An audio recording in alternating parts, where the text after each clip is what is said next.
Moving on to the last talk of the webinar. In fact, this is the last one before our closing session begins. I would like to welcome Dr. Amanullah Chanchal Khan, International Development Practitioner in Education and Public Policy, Bangladesh. As usual, formal introduction of Dr. Khan and his talk will be presented by the session chair. In that regards, I would like to welcome and request the chair, Dr. Ahmed Wasif Reza, Associate Professor, Department of Computer Science and Engineering, East West University, Bangladesh, to conduct the session. Let's welcome Dr. Ahmed Wasif Reza. Sir, please, the virtual floor is all yours. Thank you. Thank you so much, Dr. Anisur Rahman. Thank you for your introduction, nice introduction. So this is going to be a very exciting session, actually. So let me introduce Dr. Amanullah Khan. Dr. Amanullah Khan is an accomplished development planner and a policy analyst with extensive experience with major bilateral and multilateral development agencies. Dr. Khan has a master's in public administration from the University of Oklahoma and PhD in public policy from Washington University. Dr. Khan started his career with UNDP Bangladesh. He worked in UNDP New York with the Regional Bureau for Asia and Pacific as program manager. Subsequently, he worked as assistant resident representative and then as country coordinator for the United Nations Office on Drugs and Crime in Nepal. He is a former academic at the University of Melbourne, Australia, where he co-founded the Development Studies program, developed curriculum, taught a number of courses, and supervised a number of masters and PhD researchers. So he was appointed honorary fellow, Development Studies program at the University of Melbourne. So he's very famous, in this area. So this is very exciting, going to be a very exciting session. Today's topic, Hither, Outcome-Based Education, that is we call OBE, at the tertiary level. How far are we in managing change? So how far are we in managing change? So today's speaker, Honorable Dr. Amanullah Chanchal Khan. He is from International Development Practitioner in Education and Public Policy, Bangladesh. So I would like to welcome our speaker.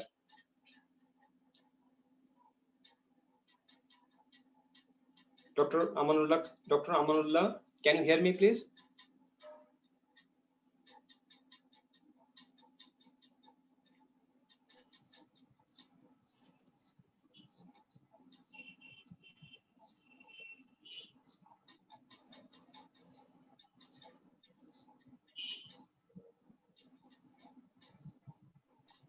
Hello, can you hear me now? Yes, we can hear you. Yes. Thank you very much. And also, I would like to thank the speakers and the university, basically, East West University, which has invited me to this particular event. And another thing, I just wanted to make sure that you know that I had also taught as the how do you call it, adjunct faculty at the University of East West University for a number of years. Now, I would like to start my presentation by, I'm just trying to find out this slide, and I'm not sure whether it's working all right or not. And my picture is also somewhere hidden. I don't know how. But anyway, I just wanted to start off by saying something like the tagline, the small tagline is also called the call of the hour, which means that we recognize the importance and continued validity and relevance of OBE in our education system. As the title is rather generic, without any particular emphasis on a stream of education, I would think that I will dwell on the secondary education sector also, because it paves the path, the way towards the tertiary level of education in terms of operationalizing OBE. Dr. Khan, if you adjust your cameras, then we can actually see your face. Yeah, I'm not sure why. Okay, because I can't see my face, so I don't know how do I adjust my camera. Tell me now, is it all right or? Now much better. Not Yes, much better. yes. Okay. Now it's okay. Yeah. Now it's Probably okay. there is some obstacle in front of the lens or in front of the camera. There is some obstacle. Is it Yeah. okay now? Now it's okay. Absolutely fine. Thank you. Okay, thank you. Now, the first slide I have here is the basic concept and historical evolution of outcome-based education. And thanks to Dr. Amanullah and Dr. Habibullah Khandekar, and including, I would say, the Honorable Minister yesterday, I think they have said everything that I had in my presentation. So I may depart now, but instead of departing, because I've been given an hour time to talk about a few things, I start off by just a conceptual analysis, conceptual underpinning of what OBE is. Basically, in a very simplest term, things that we can do because of our learning are outcomes of learning. That's the simplest one-line understanding. It is, as we know, the brainchild of William Spady in the 1990s to bring the focus of formal education to what the students learn rather than what they are taught in classroom. And OBE is a system of education giving priority to ends, purpose, accomplishments, and results.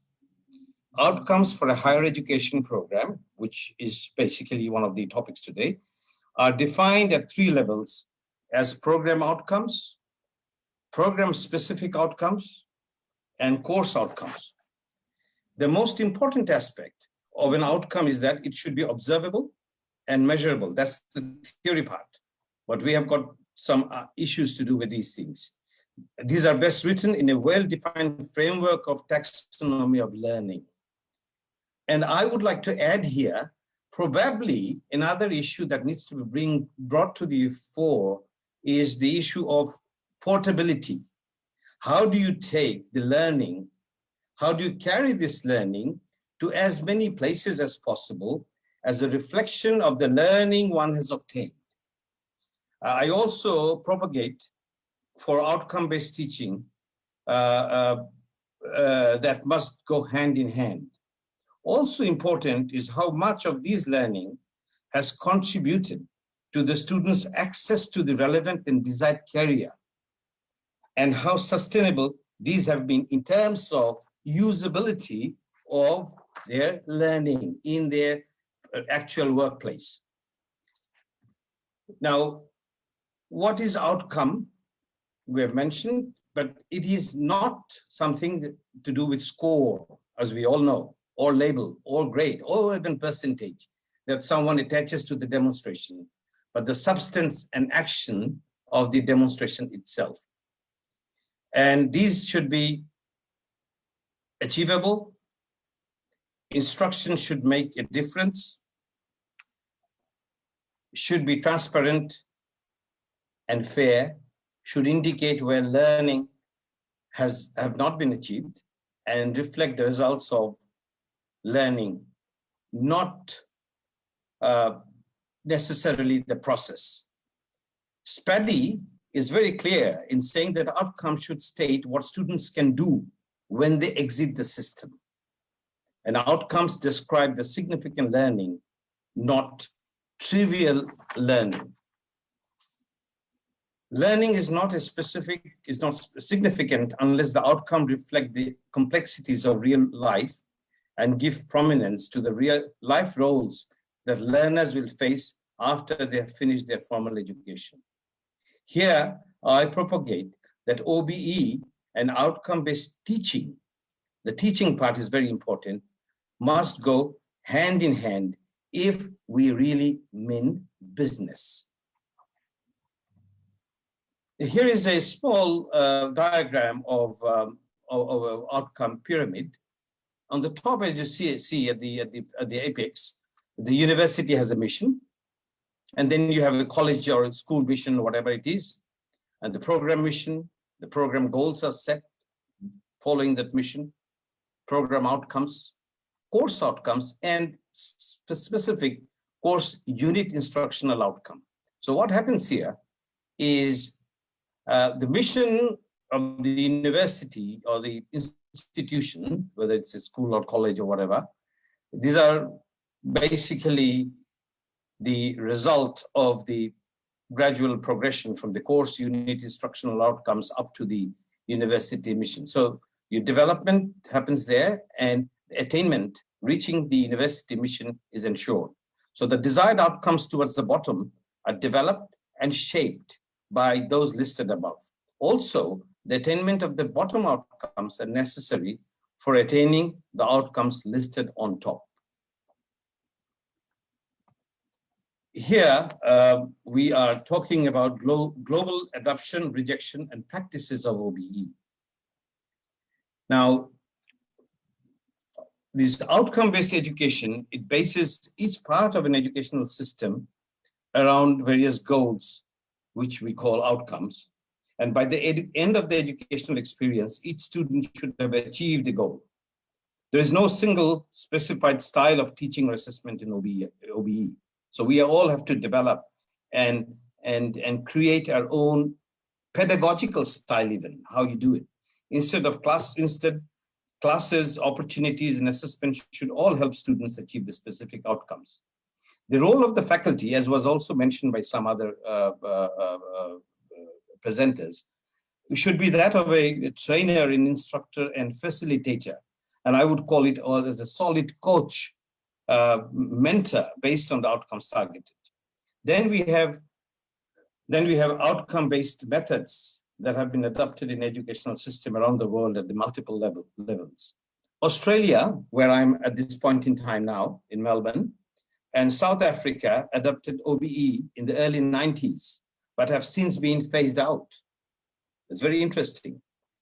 The United States has an OBE program in 1994, but gradually they changed it and what they call it standards system. Hong Kong in 2005 also had adopted an outcome-based approach for its universities.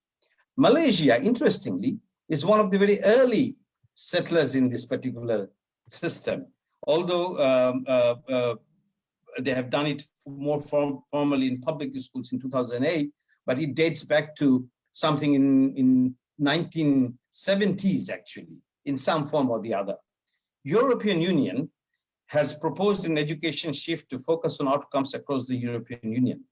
Interestingly, in European Union style, what I've seen from the various technical and vocational education program, and in Germany especially, what they have done is they have always, looking at the outcome-based education, they've always related it with the industry, always with the labor market. That was a prime consideration in making sure that OBE does work. As we all know, there was the Washington Accord in 1989. It was an agreement between the various countries to accept undergraduate engineering degree. And engineering degree was one of the early focus of OBE, as we know, that were obtained during the OBE methods.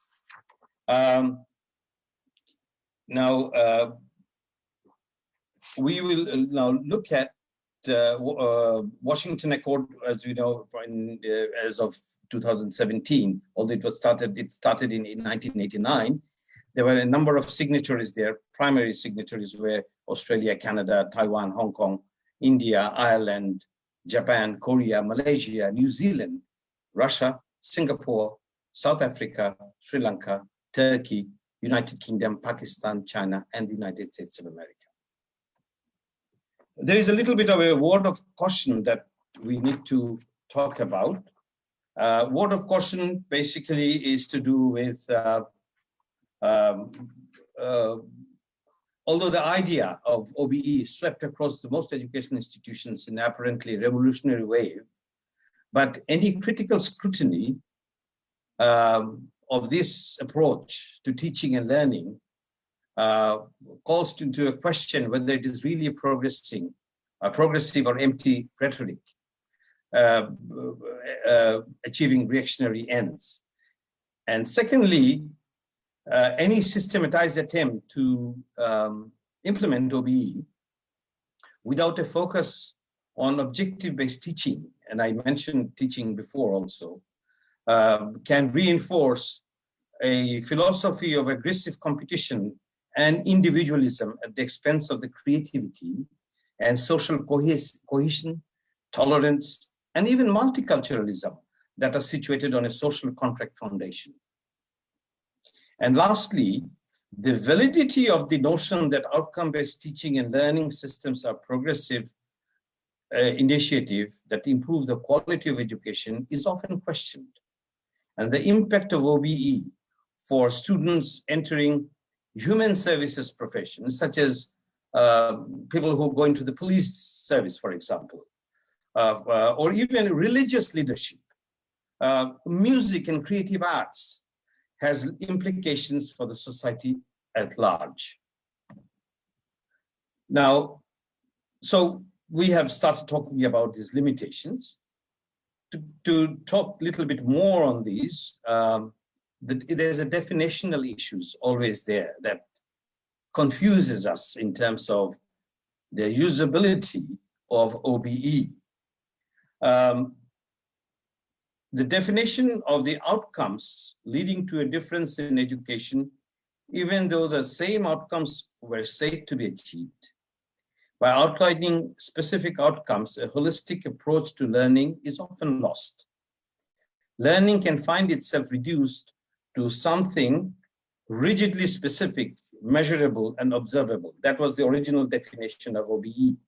As a result, what happens is outcomes are not yet widely recognized as a valid way of conceptualizing what learning is all about.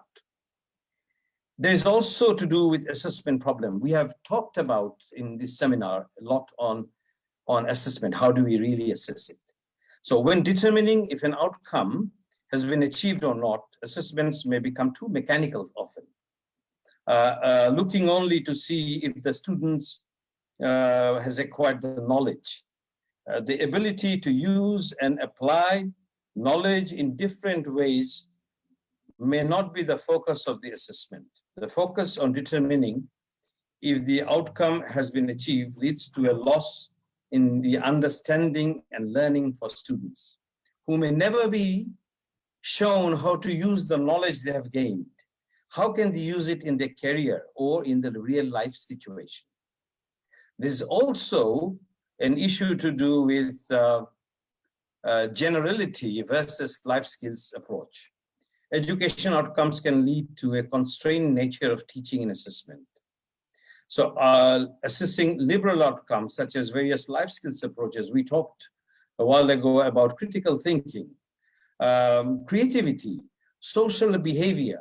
How do you develop your ethical standard? How do you develop your value system? Tolerance, respect for all and others. I'm very surprised when I see private university students, government university students writing in Facebook in things to do with lack of tolerance in the society. You know, accusing, abusing various kinds of, you know, segments of the society, whether it's religious issues or cultural issues. These have become pretty prominent these days. So I think these can be also a very important part of the value system preaching in the university. These are not always measurable, observable, or specific ways to determine if a student has achieved these outcomes. There is also another thing to do with workload of teachers and the quality to deliver and contribute to curriculum. Now, instructors have often said that you know, implementing multiple outcomes is difficult for them, and you know, it's an extra workload, and they may not have been trained also. Instructors also find their workload increase day by day if they choose to use an assessment method that evaluates students holistically. So that's one area which is very important in terms of the limitations of OBE. And also important is the clarity issue in writing criteria and indicators. how do you really develop your criteria? How do you write your criteria? Can you really do it in a way that really leads to assessment? Of course, Dr. Amanullah has mentioned about various methods like rubric methods. He mentioned about self-assessment. He mentioned about the system without examination. Those are very important. But when you really look at the structured way of doing things, is it possible for the teachers? Are they trained enough to really write things in a way that is measurable, that is good enough for you to assess the students? And finally, and this is a very favorite area of mine, how do you manage change at the institutional level, and the governance of the institutions? Now, let me ask somebody, all of you, you don't answer me now. Are the universities really serious about OBE, or they are just at this point in time making sure that they are complying to the University Grants Commission's requirement?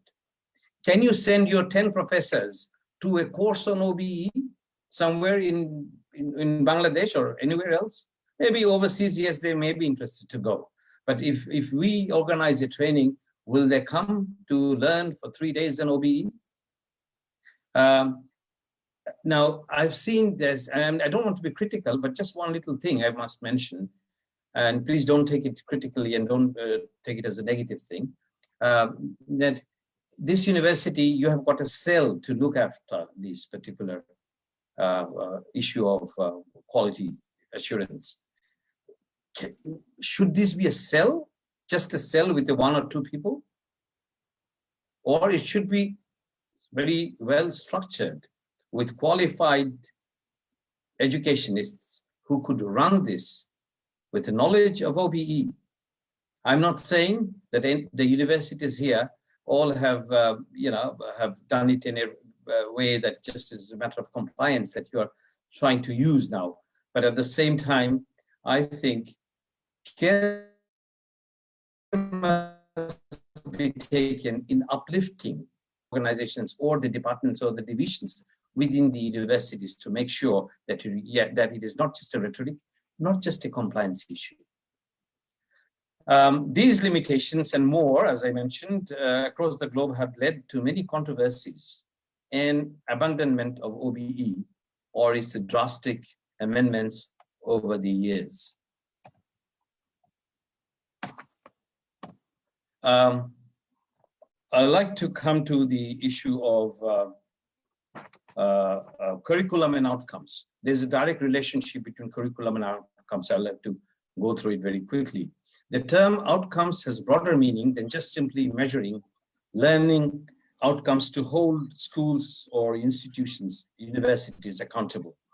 OBE represents a distinctive approach to curriculum that distinguishes it from either a syllabus or in the USA as they call standards approach. Spady, again, in 1993, in one of his articles, differentiates between 3 types of outcomes-based education approaches. One is the traditional OBE. Dr. Amanullah, sorry for interrupt. We are in the middle of your session, so we will have 15 minutes left to conclude your session. Thank you very much. Thank you for the reminder. Appreciate it very much. So based on the traditional approach to curriculum, a strong focus on content and year-level organization and the world of the classroom appears divorced from the so-called real world. The OBE focus is defined in terms of measuring students' mastery of the set curriculum, how mastery they are, how master they are, how can they use it in a very formidable fashion. The transitional OBE is the focus moves from teaching subjects to cultivating higher order competencies, a little bit higher order, such as critical thinking, as we mentioned, problem solving skills, and communication skills. The focus moves from the classroom to defining what students need to be successful after graduation in terms of lifelong learning. And finally, transformational OBE, this approach is much more future-oriented. It's not immediate, and focuses on the broad role performance capability of young people and their ability to do complex tasks in real-world settings. relating more directly to life. Transformational OBE is not focused on curriculum outcomes, that is, outcomes about conventional subjects. Learning is no longer based on a year level and the belief that students must succeed in a set period of time. We have heard yesterday from the Honorable Minister about the fourth industrial revolution, and today also there was a talk about it. Now, are we ready for it? Can our curriculum, can our thinking, critical thinking, take us to a higher level approach to fourth industrial revolution? That is something that our universities need to think very carefully. Here I have a standards approach and weak OBE description. It is something to do with if I look at the right column, weak, if you write it like this, like how my students should be able to, should be assessed in terms of the OBE descriptor, you'll find that, you'll find if I write it like this, students should be able to construct meaning through experience with literature, cultural events, and philosophical discussions. Let's say it's an English subject. Does it mean anything? I don't think it means really not anything. But on the left side, if you look at, students should be able to develop a descriptive essay that depicts an object or event, maintains a consistent focus, uses a logical sequence, and elaborates each idea with specific details and vivid vocabulary. That becomes more specific. You can measure that. Let's look at mathematics on the third row. If you say that students should become mathematically problem solver, what does it mean? To develop these abilities, students need to experience or need the experience of working with diverse problem-solving situations. Can you measure this? Can you observe this? Can you understand whether that learning has been outcome-based? But if you look at the left side, I'm not a mathematician at all. It says the students will differentiate between area and perimeter and identify whether the application of the concept or perimeter or area is appropriate for a given situation.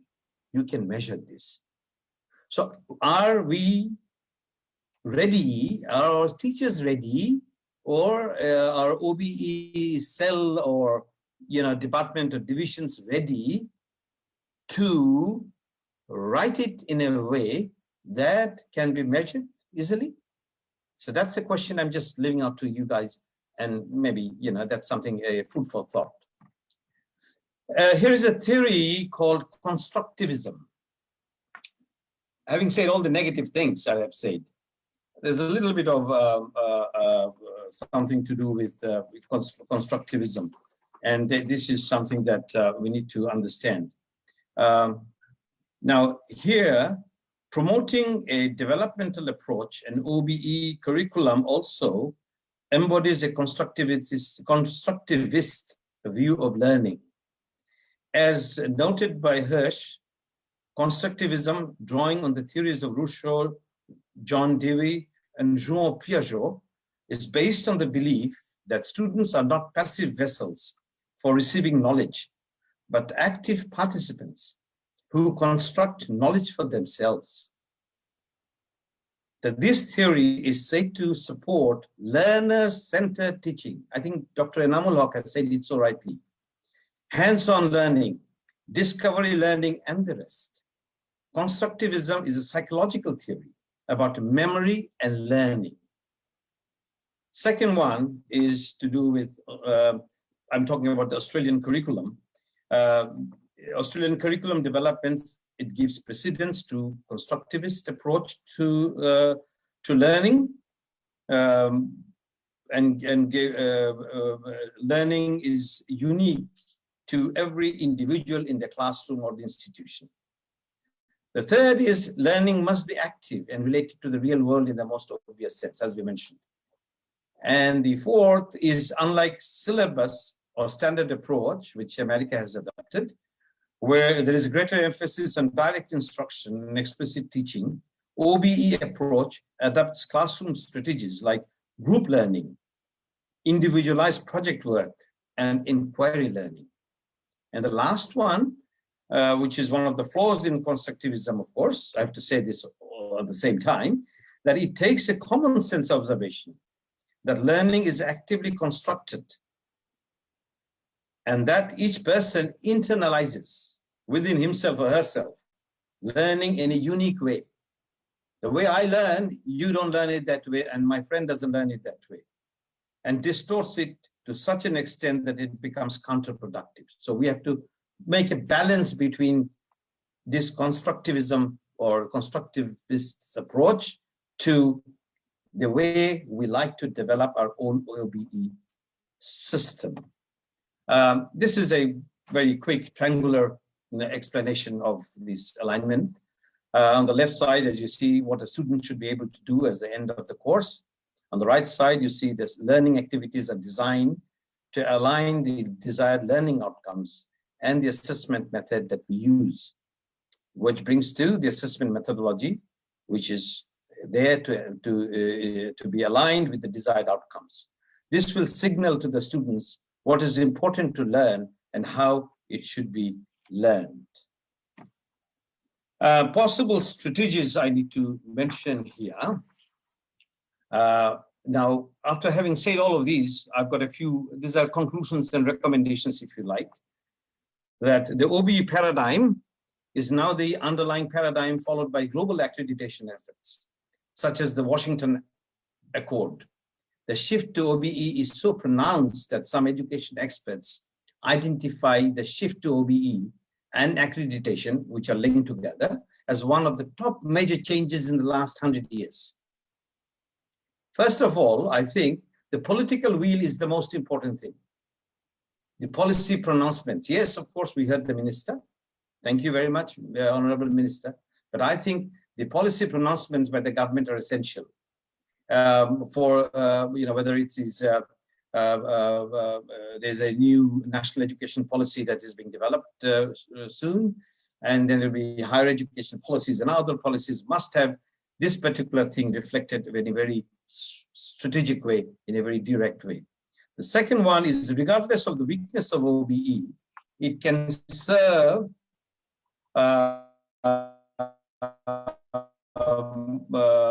as a flexible approach, as it does not dictate the choice of specific education strategies or teaching methods.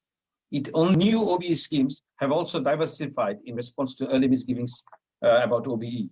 And so therefore we need to work on these misgivings and develop our own OBE system designed by each university in its own unique way. And you make use of the diversity, the global OBE accreditation and assessment practices, and the unifying trends. Avoid rigidity and ensure conceptual clarity during implementation in curriculum and the design that we do. Regular monitoring and independent assessment must be done if the system is working or not, and take lessons from the past. Inter-institutional collaboration is very, very important. You don't work in a silo. So East-West University does not work in a silo. North-South University does not work in a silo. You have to work in collaboration with other universities as to see what works really in a common system. And set up a proper, robust assessment center with qualified and dedicated person, I just mentioned, not a tiny cell. Change management among policymakers and teachers, academics, principals, vice chancellors, and also the policymakers at the Ministry of Education or the University Grants Commission. I think they need to be not taught, but at least they need to be sensitized in OBE. I don't think many of them, the policymakers in the ministry, are aware of these whole issues. And change management among policymakers, as I mentioned, and teachers' quality improvement. You have to develop training. At the same time, in school level, secondary level, in the B.Ed and M.Ed courses, OBE must be a part of their curriculum. Continuous changes in structure, curriculum, courses, syllabus, and pedagogical technique. And finally, I'm very serious about this one. Get rid of the subjects that add no value. Links with labor market needs. access and retention in the labor market and the industry, and serious links with life skills approach. There are a few departments at the public universities like Islamic history, philosophy, library science. Do you really need them anymore? It's a very straightforward question. I'm being very honest about it. What does an Islamic history graduate do at the end of the course? How do you measure the outcome? They work in the banks, they work in garments industry, they work in various places. Library science, is the same library science still valid in the 21st century while we're talking about the digital technology? Philosophy, do they really learn the critical thinking? Can they teach atheism versus religion? So all of these things are very, very important. Now, managing change for OBE, old way, new way, we have already mentioned. Sorry, there is a noise below. Anyway, acceptance by policymakers, institutions, getting rid of preconceived notions, managing perceptions, making change a part of academic culture. OBE must be a part of the academic culture. Training, understanding best practices, I've mentioned, and understanding resistance to changes. There will be plenty of resistance. Professor Habibullah Khandekar mentioned about resistance and all these things before. And how do we manage them? Negativity has to be dispelled, and understanding resistance to changes and manage this resistance from within and outside. Outside, by which I mean from within the university and outside the university, at the Grants Commission level, at the Accreditation Council level, at the Department of Education, or at the Ministry of Education level. So all of these things need to be brought into fore if we really are serious about OBE, and shouldn't be just a rhetoric. So here, and I'd like to thank you all again for this thing. And at the end of the day, actually, what is OBE? OBE, to recap it, is the educational system preparing students to meet the highest standards of a particular profession. Whatever profession that particular degree or the course outcome is related to. Higher education institutes are encouraged to implement OBE, not only to be locally and globally competitive, but also to work for transformative education. Thank you again for your patience and listening to me. I'll be happy to take your questions. Thank you. Thank you so much. Thank you so much, Dr. Amanullah, and for your nice presentation. I think this is a very useful session for the listener and audience, and also panelists and all those are listening actually. So I'm receiving some question. In the meantime, actually, I would like to ask you something. Okay, sure. As you say something, I mean, that is transformational OB. Okay, that is fourth industrial revolution. So how, I mean, how we can overcome obstacles to implement outcome-based educational model that is traditional versus transformational OB? Can you say something about this? I'm not here to really emphasize on the traditional model, because we are talking about the transformation. Actually, yes, sure. Now, how do we do that? It's not an easy thing, and thank you very much for this question. It's not easy to really one day, we wake up in the morning at 8 o'clock and we say, today we are going to implement OBE. It is a systematic process by which we really come to that solution. Now, as I mentioned in my presentation, first of all, there has to be a political will. No more rhetoric. Because the world is using OBE, I'm going to use the OBE. Because the University Grants Commission has asked me to do so, so I will implement in 40 odd universities. It has to be policy pronounced. There has to be policy, and there has to be I would say, a critical mass of intelligent academicians who are really interested in developing OBE. I know, and I was talking to the Vice Chancellor, Professor Shohidul, a while ago, that many of the universities have already started this process. But again, whether we do understand the OBE or not in the fullest term is a question. So political will and your understanding, the university's understanding of what OBE should look like. This animal, the face of the animal has to be understood very, very well. And once you have got an understanding of the OBE, then you can develop, you map out your strategies, how you can implement. And there is no one, how do you call it, one solution, panacea to this issue. You have to develop your own OBE system. How you do that, what kind of assessment that you make, how can you make sure that your students are prepared not only to gain a knowledge of the subject, whether mathematics, history, science, sociology, public administration, economics, or whatever you will call it, pharmacy, but at the same time, they have to have, everybody must be prepared to understand there is another dimension to these things, which is the life skills approach we mentioned, the soft skills approach that we mentioned. So it has to be a combination of all these things. So I think the design has to be done by the universities themselves based on one policy pronouncement by the government that this is a serious issue. Okay, thank you very much. Okay, I'm receiving some questions still waiting to receive. Yes. In the meantime, I'm going to ask you one question actually. How to minimize gap between industry and academia? I mean, what is your comments on this? Okay, industry and academia. Listen, first thing, I will tell you what. In the university where I am now, Melbourne, and where I taught for a number of years in public policy and development studies, and all the universities here in USA, a bulk of the funding comes from the industry research funding.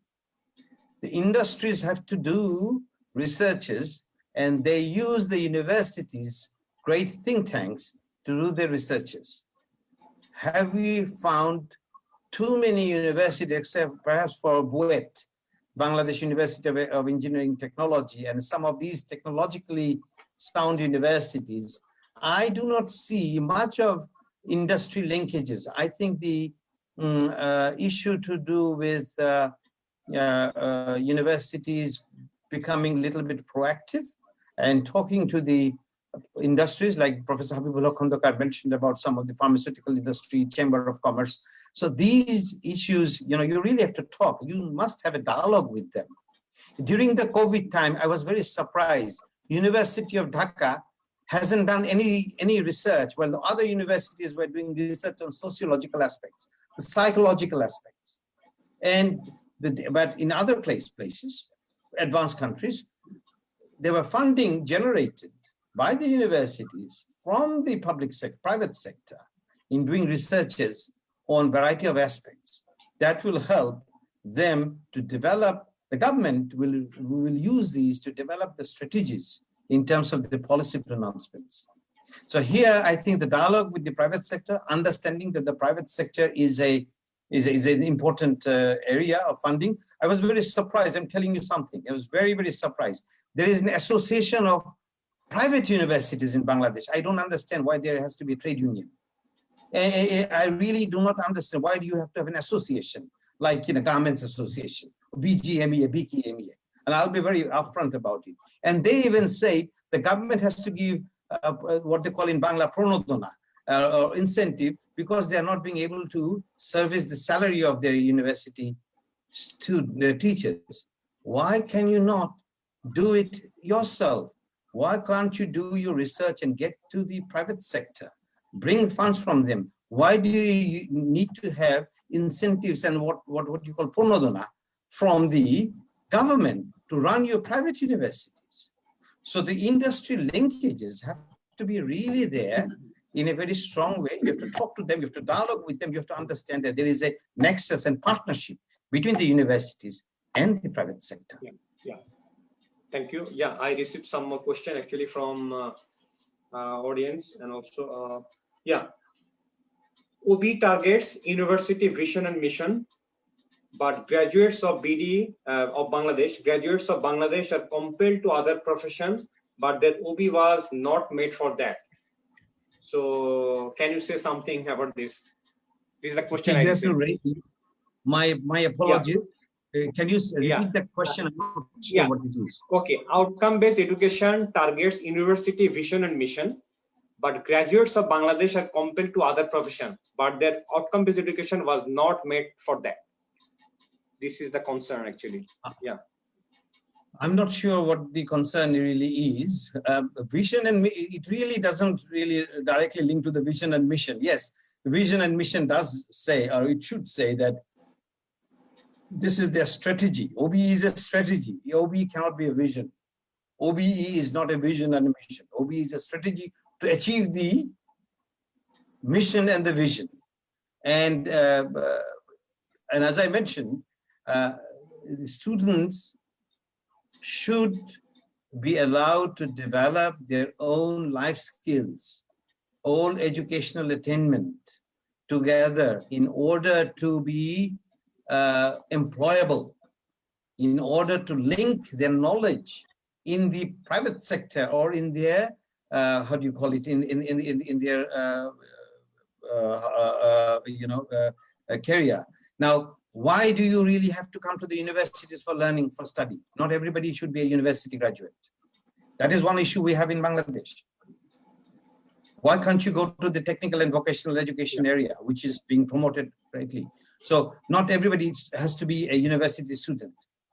A university education has to be for somebody who will have a different mindsets, will be either a researcher or a lecturer, or would be able to use this in a much more, how do you call it, academic setting, largely. But here, you know, the mismatch. So I have to go to university, I have to get a degree. I couldn't get into sociology, I couldn't get into economics, so I will study Islamic history. So this is something that has to be understood by the students as well, and their parents at the same time. So this mismatch is not something the university can help much. Of course, they can help some to some extent, but it has to be understood and helped by the students and their parents themselves. Okay, thank you.